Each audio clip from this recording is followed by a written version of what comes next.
All right, yes, people, welcome to the Real Talk Football TV podcast. Some debate. Follow us on Twitter. You can watch us right now. Follow us on YouTube. We'll be on in a couple of hours. Like, comment, and subscribe. We've got Frenchie. We've got 99. We've got myself, Jack. I said, like, comment, and subscribe. Talk about a few before we start. Frenchie, 1906. You man, good. Oh, Yep. good. I can only see the actual podcast side in front of me. I can't see you two, but yeah, I'm good.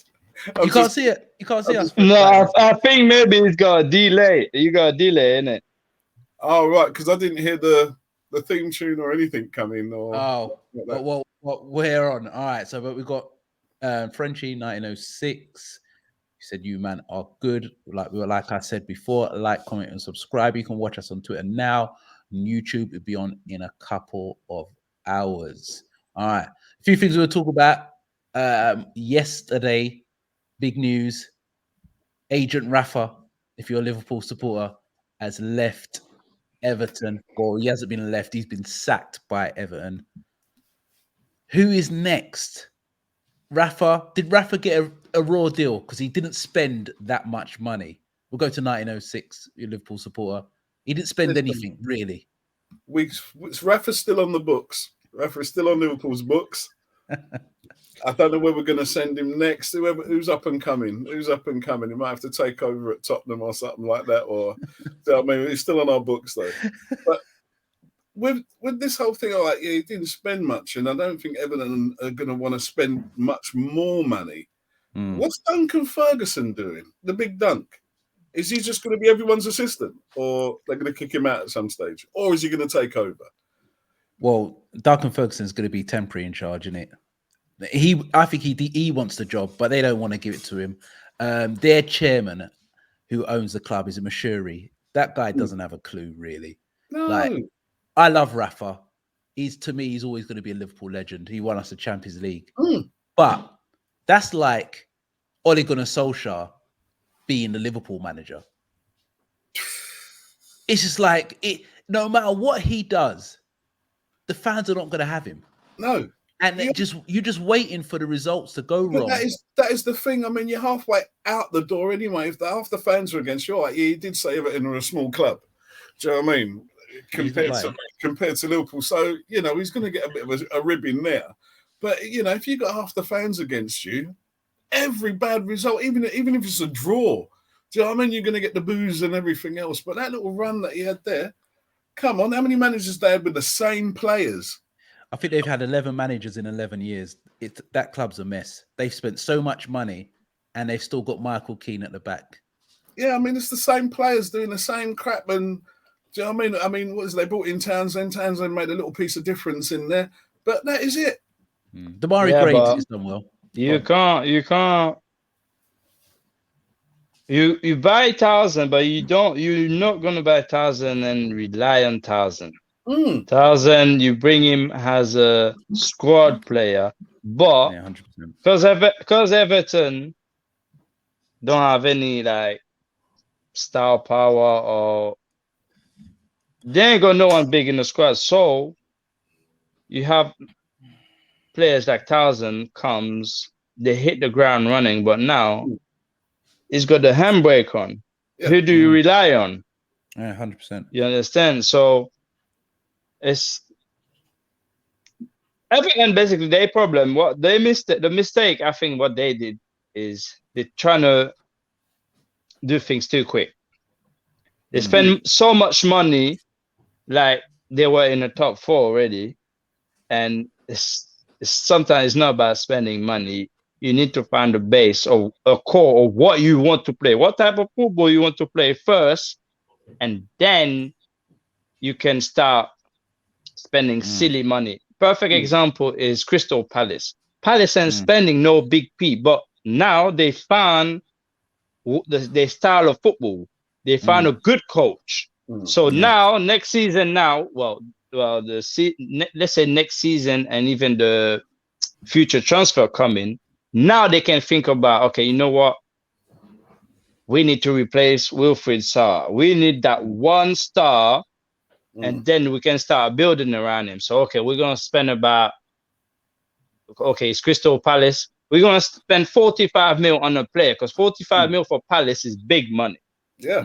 Oh yeah. So basically, you need to find your style, and then you need to find that one star that you can build around. That's my point. But Everton done too quick. Things, we're gonna be in the top 4 in 4 or 5 years. Nah, that is terrible. It's not gonna happen. And they talk about injuries. They talk about their injuries, but they ain't making no kind of difference. Yeah, but exactly. Everybody's got injuries. This injury and COVID problem that is irrelevant because everyone is in the same boat. Yeah. So injury and COVID, for me, that's irrelevant. All right. So in Rafa's defense, he will be saying, my best player, because he started off well. I think he won, 3 out of the last 4 games or something like that. But the second Calvert-Lewin got injured, it just really fell apart. And he's had, I know you talked about injuries and COVID and so on, which you're right, but he's had a bad share of injuries. He hasn't had his best, basically hasn't had his best team all season. Everton's squad is very light, and he hasn't spent any money. So that's what I'm saying. From Rafa's defense, he's been thinking, I've not spent any money. My best player's injured.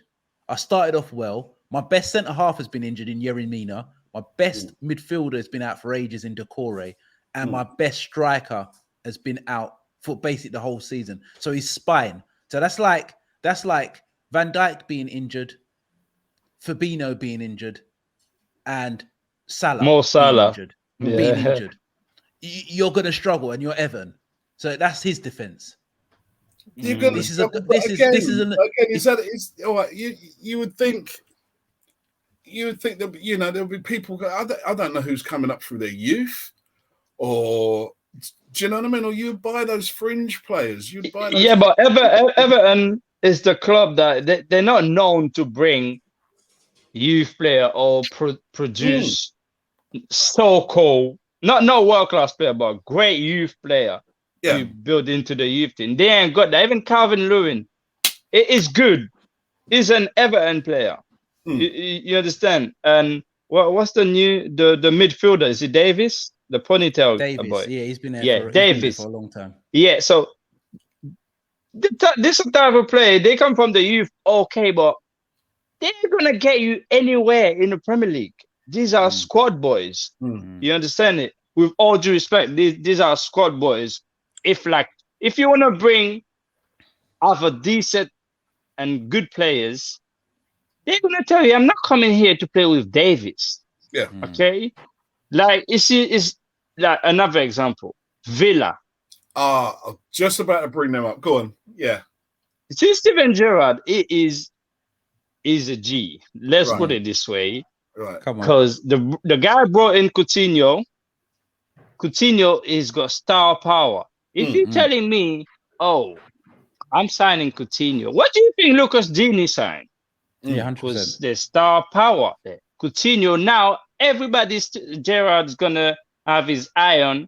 I'm not saying they're gonna say yes, but they're gonna think about it. Right. You know what? Right. Stevie, Coutinho, a couple boys, and let's say next he might bring, I don't know, Hazard. Let's say Hazard come, because it's possible, because Hazard is on his way down. So if he wants to rebuild his career, Villa ain't too bad. Yeah. Right now. I would rather watch a Villa game than an Everton game. 100%. I think that's probably everyone, to be honest. But it's not because of Stevie or nothing. There's no bias there, but it's just that the style of football. Who they have. Now I'll watch Villa. Because even before they signed Coutinho, they got Bailey. This boy is just so unlucky. Yeah, I was looking forward to watching play with Hings.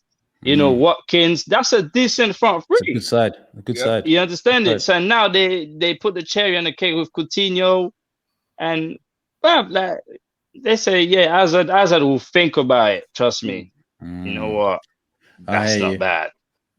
Everton is weird. They've 11 managers in 11 years. I think they were saying since Mashuri's been in charge of Everton, he spent double the money of Liverpool. And you look at their squad, what they're left with, and how many managers they have had. That's ridiculous. He needs an advisor because the guy doesn't have a clue. Like I think he's looking at Liverpool and thinking we really need to catch them because he got Ancelotti in. Ancelotti, one of the greatest managers of his generation. The guy's won everything. But you knew Ancelotti was never going to be a long-term project. Yeah. He was just waiting for a bigger club to come. Real Madrid came. What happened? He ducked very quickly. Like, they need a manager who's going to have a long-term plan, and they need a director of football who's going to buy young, hungry players and eventually build up. Because if you look at it, Everton are a big club. Everton are a bigger club than Tottenham. They're a top 6 club. You will know, Chris, in the 70s and 80s, it was Liverpool. It was Liverpool and Everton fighting for the title. That's what my dad used to talk about all the time. Liverpool and Everton. So they're massive. They're bigger than Tottenham. So they are in status-wise and history a top 6 club. But they need to build properly. And that's coming on to the next. That's coming on to the next question. Who's next? I was hearing. Yeah. Go on. I was gonna say, just to follow on from you saying, if they're silly, they're going to get Rooney in. Yeah. If they're silly, they're going to get Rooney to try and win the fans over. Yeah. Not for the football and not to build anything, but just to win the fans over. Do you know what I mean? For a couple of months or something like that, or probably till the summer, and it's not going to work. Everton, Go on, Frenchie. Quick thing. It's just Everton are they are their own downfall. They are the problem. They caused the problem by signing Rafa in the first place. That was the mistake from the get-go. Yeah, 100%. That was a big mistake. Everybody's blaming Rafa and whatnot. These are world-class managers, like you said, Ancelotti, Rafa. They're in the top 5. So, but they're not magician either. Number one, the fan didn't want them there. Yeah. Okay, won the first 3 game. They still didn't want him there. It's just the guy is just an enemy. You do not bring an enemy to your club. It's that simple. That's it. But anyway, yeah. But that's what I'm saying. So that club needs to be stripped from top to bottom. They talk about who's next. They were saying about 1906. You're saying they're talking about Rooney. I love it to be Rooney because I know it's going to be like Ole Gunnar Solskjaer. It's literally Ole Gunnar Solskjaer 2.0. That's what will happen. I think it's going to be chaos. It's chaos. It will end in chaos. And that's what it feels like that Mashuri guy, the chairman, would do. He'd be like, the fans are killing us. What we're going to do, we're going to bring back Rooney, who left us when he was a teenager to go to Man United. And then that's going to end in tears. Yeah. To me, they should be looking at the Southampton manager, Ralph Hasenhuttl. I think he would be good. Or Graham Potter. They're the two. They're the two. I don't think Potter's going there, man. 100%. That's what I was going to come to. I was going to say, why would Graham Potter leave Brighton? Because he's got a great team and he stocks high at the moment. Yeah.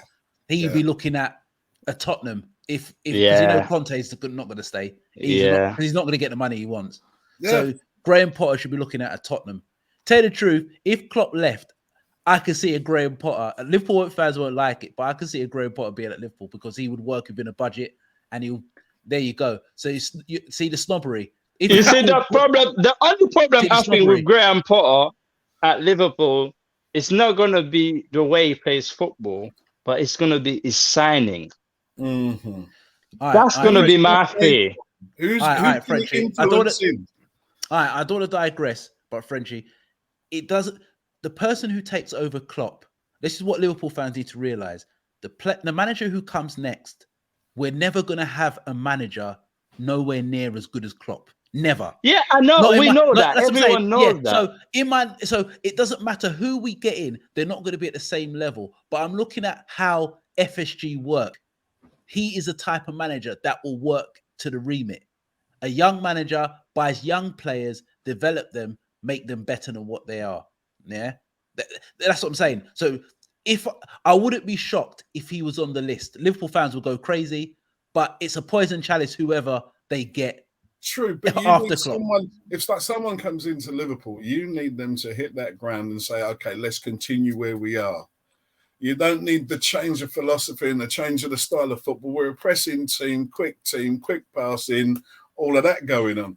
You start changing that up with a new manager, and people are going to be like, "Hold on, wait a minute, we're going backwards, and we can't afford to go backwards because we're still going to be chasing City."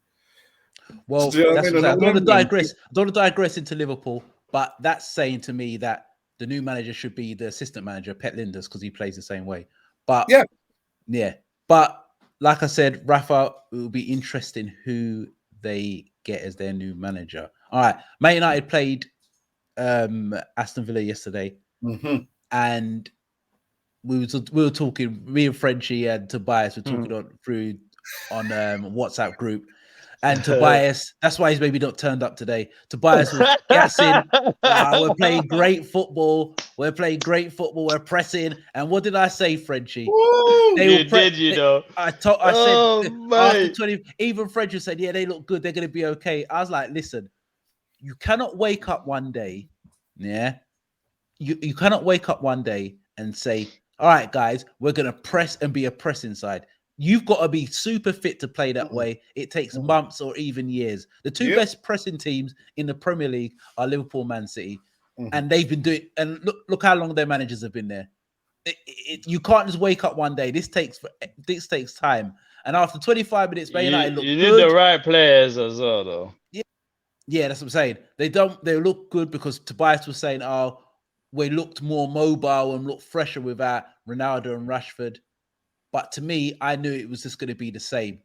Like, Frenchie, we'll go to you first. Do you think Man United are better without Ronaldo and Rashford? Because the first 25 minutes looked like it, but I knew deep down it's the same. I wouldn't say better or worse, but there's more willing.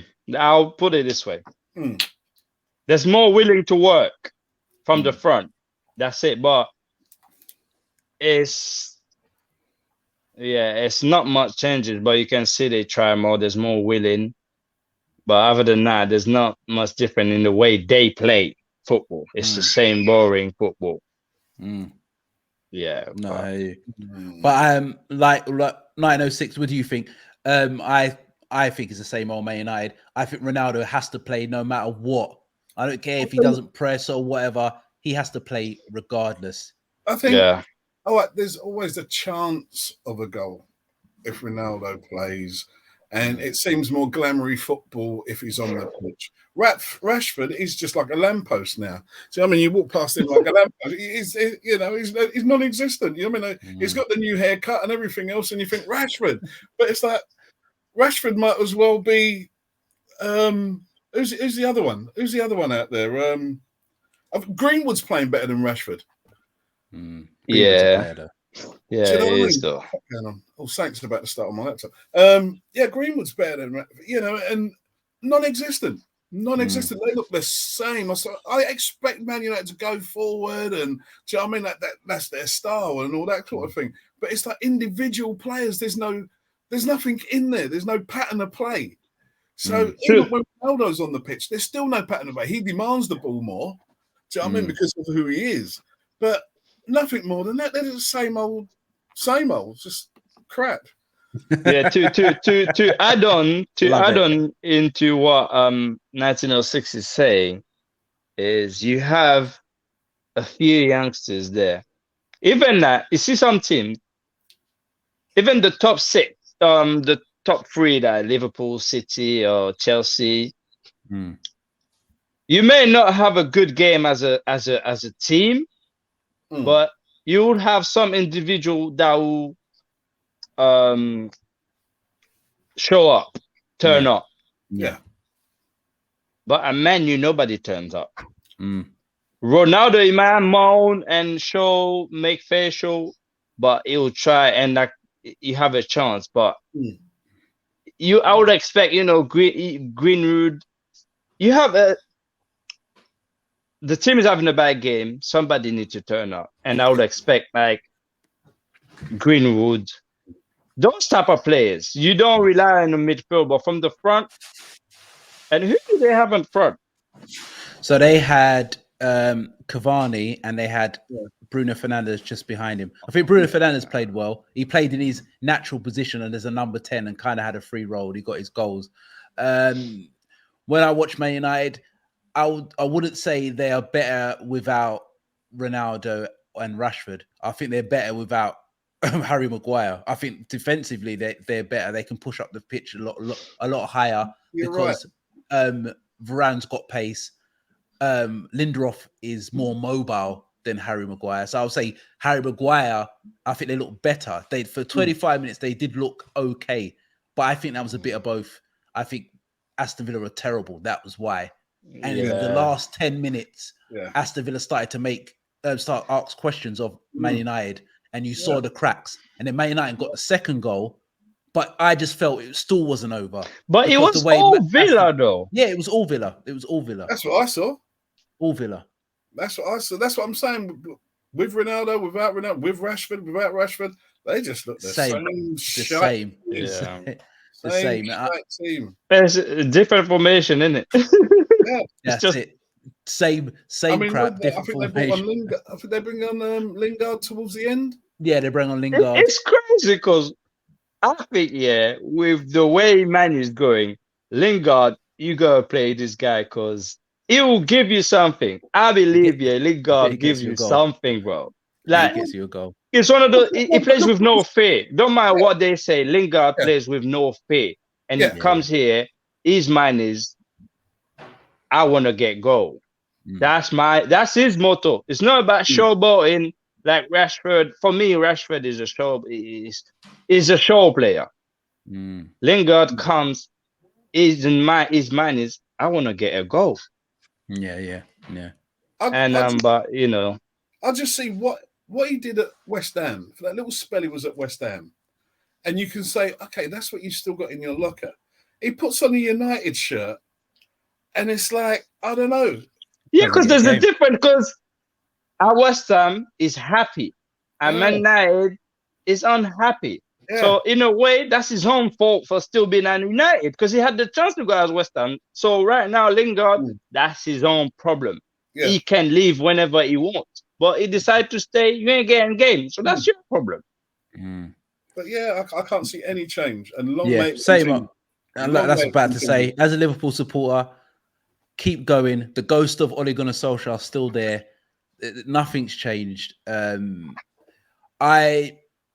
I think the only positives for Man United was the winger. Is it Alanga? Yeah, He was really good. He had a good game. He had a good game. He was direct. He was hungry. Jadon Sancho came on, and they lost 2 goals from then, and that sums up his his Man United career so far. They were 2-0 up. He comes on, it's 2-2. I feel like, I don't know how to feel, but it's just sad. I feel sad for him. I don't know how he feels, but it doesn't look right. That is not the same Sancho. You look at the squad and you think top 4. Yeah. Title challenge. You think because of the names. Yeah, true. Because of the names. You look at that squad. Look at them names. Come on, anyone will want them. Ish. But I just think they're overrated. They're a lot of overrated footballers. Yeah. I don't want to write off Sancho yet, but we've been saying it, Frenchie, and I think what was his name? Jamie Redknapp touched on it. It was like, we said he doesn't look fit. He doesn't look like he can run past anybody. He doesn't look like he can run past. And we said that. We've been saying that for ages. And I was like, this guy's not fast. He can't actually go past the player. He's only good when the ball's tight to him, like in tight areas.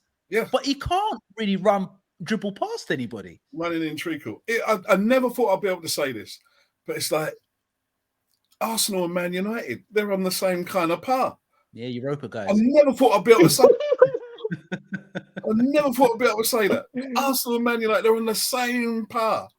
But you say now at the moment Arsenal is in a better shape than Man U. Football wise, 100%. Right. They've got an identity. You know what they're trying to do, and they've got a bit of steel about them because going back to Liverpool game, Arsenal 3 years ago with 10 men, 4-0. Don't matter who Liverpool play, 4-0. They would have crumbled. And they stayed in the game. They had a good shape, and Liverpool couldn't break them down. And that you've got to see that is massive progress. It's again massive as well. Progress. Coming to this, it's the youth that they have. These guys didn't stop running. Hungry. Yeah, they were just 100%. Running. Bag of them. Bag of youth. They just ran because literally Liverpool had 85% of the ball. These boys run. Like, and that's youth. If you had 5 or 6 players above 30 in that team, that's a 3-4-0. Done. Them youths were like they were playing cage football. 100%. But even coming on to that, so we just talked about coming on to Liverpool. Go on to Liverpool. No Mane, no Salah. Is it no problem, or is it a problem? 1906. You look at the game against Brentford. We'll come to it. You look. I watched the game live, and I know you're going to say, and I watched the game live. For the first 35 minutes, even 40 minutes, it felt like the Arsenal game, where we just dominated possession. And I was thinking, where's the goal going to come from? Yeah. And we've nicked the goal, and that's when the game opened up. My problem is that we are over-reliant on Mane and Salah. I think lucky enough they'll be back soon. But to me, this feels that if we don't get the first goal and we don't get the first goal quickly, you can see a recurring theme in a sense of dominate the ball, spam crosses in, don't get a goal. And the game gets drawn, or the other team goes down the other end, gets a goal. But what do you think, 1906? I don't know. Looking at the game, I looked at the Arsenal game and everything else, and I'm thinking, all that pretty passes. We had pressure, we're putting it on, all fast, pretty passes. Too many passes sometimes. Do you know what I mean? With Mane and Salah in the thing, you think in the fold, you think something might have happened. I looked at that Brentford game first half, and I was like, hold on. Even with them two, I think we still would have been lazy. I think we still would have been overpassed and everything else. I don't know.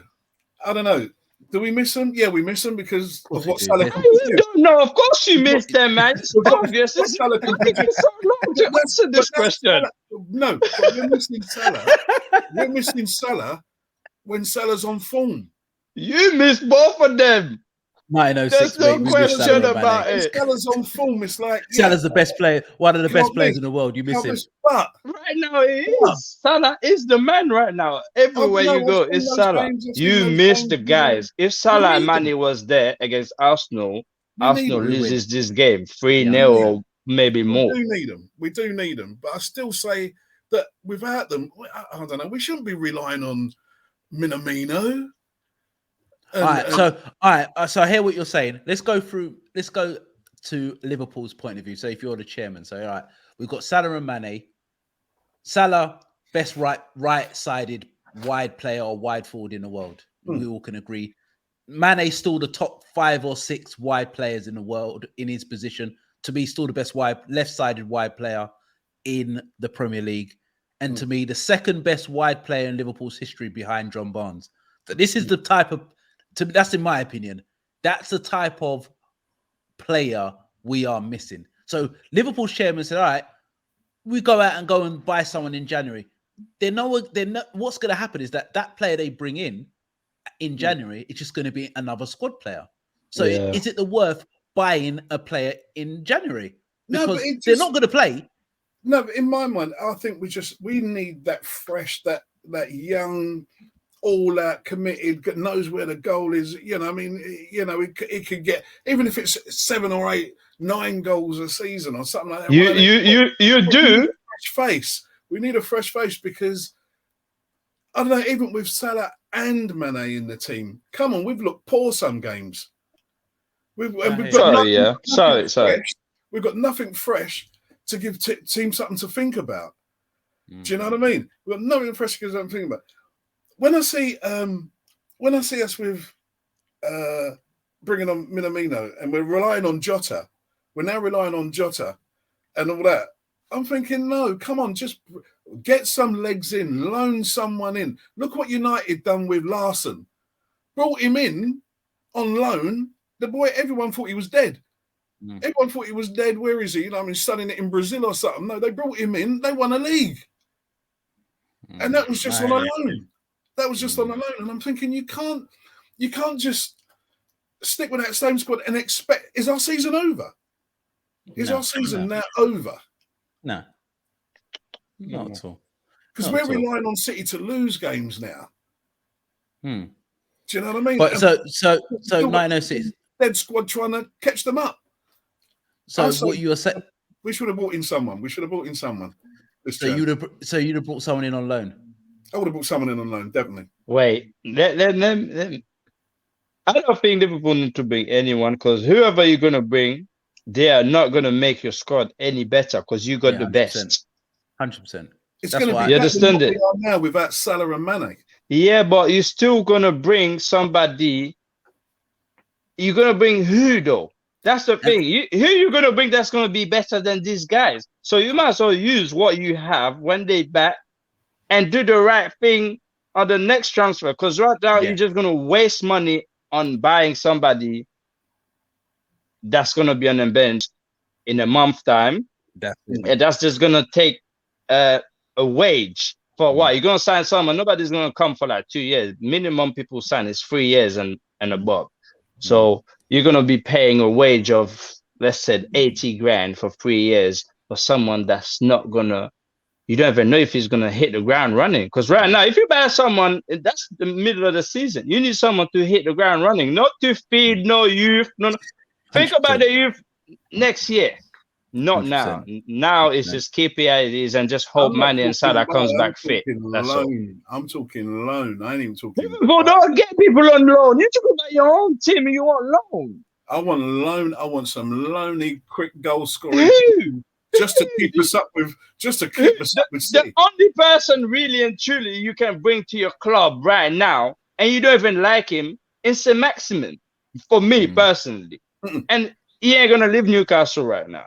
So that's the only player for me you can bring right now. No, can do a thing, but will still be on the bench when Mane comes back. I agree with 1906. It makes no sense bringing a player in on loan because they might play 1 or 2 games. Are they going to be? Are you agreeing with 1906 or with Frenchie? No, sorry, I'm playing with Frenchie. Sorry, I agree. I don't agree with 1906. I agree with Frenchie, basically saying that it makes no sense. Like I've been saying, it makes no sense bringing anybody on loan because they're not going to play. They will come for 1 month and get a couple of games. And you know how Klopp likes to buy his players. He brings players and they hardly start. They come in straight. Yeah. They have to sit on the bench and they've got to learn the Liverpool way. Jota's the only one that's kind of come in, but he kind of plays that way anyway. So it's been easy for him to integrate into the team. Klopp always gets a player, they got to sit on the bench. When Fabinho came, he didn't play for about 3-4 months. Sit down and watch how we play. Now he's the main guy. So for me, bringing in the loan, I don't want to see it. In the summer, I want to see a big overhaul. I want to see players like Rafinha from Leeds, St. Max, Pedro Neto, them type of players. I know you don't like St. Max, which I don't understand. You're the only person I know who it's difficult, isn't it? Come on. You're the only man I know who doesn't think St. Max is a baller. He is such a rough diamond. He just needs the right manager. He is a rough diamond. My man is sick, bro. Like, listen. Oh my God. Did you see his goal against Watford? Oh, come on. Once in a come on. Hey, we're wasting time. We're wasting time. We're gonna go in circle. We all know 1906 don't like St. Maximin. To me, he just reminds me of a young Mane, a raw Mane. Similar type of player. He is one of the players that the crazy thing is, and he's quicker than Mane. Don't get it twisted. Well, he's now like Mane 3-4 years ago was. He's like Traore. No, run around with the ball on all that and get lost. Come on, no. Let's forget this. 1906. I'm closer to removing you from this streaming. Let's. All right, but yeah, I want to see Liverpool buying in the summer a big overhaul. All right, let's go to Chelsea, Man City. Well, Man City, Chelsea losing 1-0. We're not going to talk too much about the game because the game was on Saturday. But we're going to talk about Lukaku's poor performance against Man City. I'll go to 1906. Fredgie. This is why you bought him. You spent £100 million on him. And for his defense, he's just come back from injury. I understand. But these are the games where you bought Lukaku to be the difference maker. Because you look at Chelsea. Chelsea won the Champions League last season.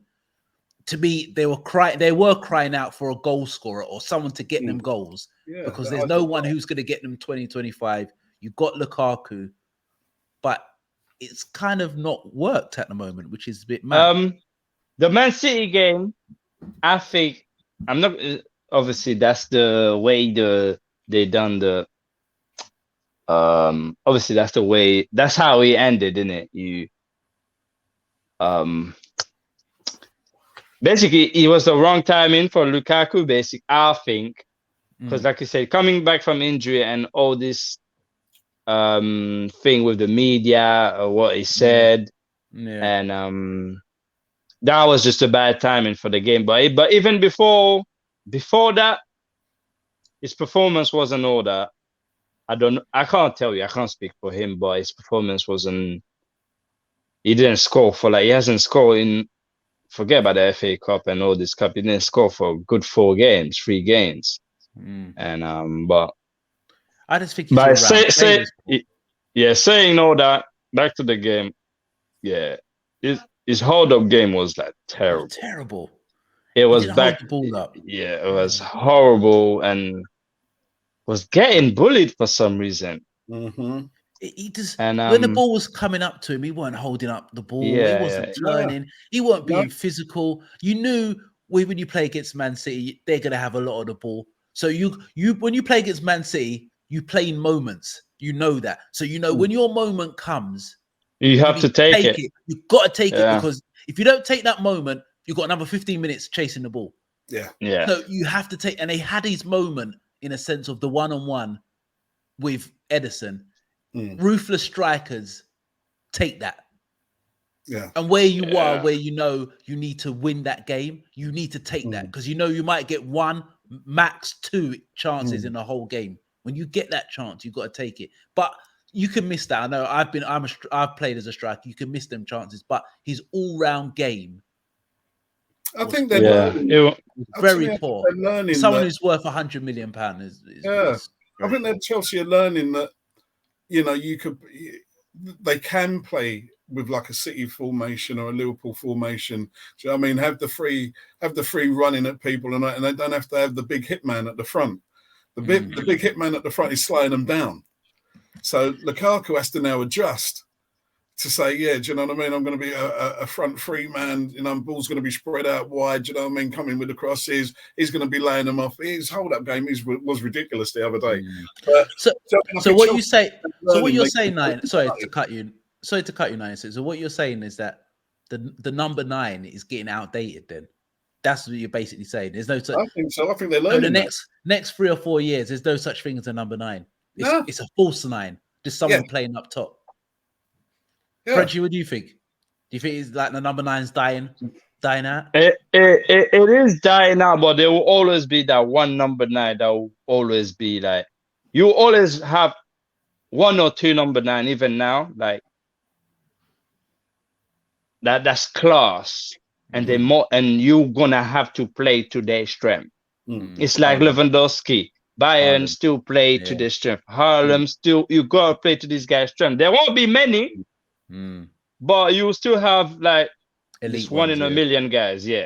So even now it's still dying. Who's the top front man in the Premier League now? Who do you think? That Lukaku? That's it. Like, but if you go by goals, you're saying Jota. Jota's for who's played up front. He's scored the most goals as a number 9, and Vardy. Yeah, these guys, because they're so small and they're everywhere. They're on the right, they're on the left. I don't really. Yeah. So I understand what you're saying. Like a traditional you understand my point, but big, strong number 9, hold the ball up, turn, get goals. Yeah. So you don't see Jota backing up on center half. Man will just spin and they gone. Vardy. Yep. But it is dying. But you still have 1 or 2 that's like class. You won't have the Chris Rude. You won't have the Calvin Lewis. You won't have the head on a stick. You have the full package, basically. Yeah. No more head on a stick. That's it. All right, Frenchie. Lukaku's at Chelsea next season, yes or no? I'll say yeah. He's got one more. One more? 1906? Gone. I think he stays. I think the unpopular he's got opinion, one more. I think Tuchel will get sacked within 18 months. I think Tuchel will get sacked. And I wouldn't be shocked that he gets sacked by the end of the season if he doesn't win anything. Listen, Abramovich don't ramp. Abramovich don't play I think he has to win. He has to win something, and preferably he has to win the Champions League. If not, Shaq is 90% right. He's gone.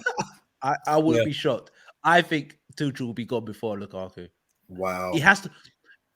For the money they spent, Abramovich is going to say to him, you can't win the league now. If you don't win the Champions League, you can't say I just won a Carabao Cup. Yeah, that's dead. Yeah, Abramovich look at you like, what's you wanted that? a striker. I gave you 100 mil.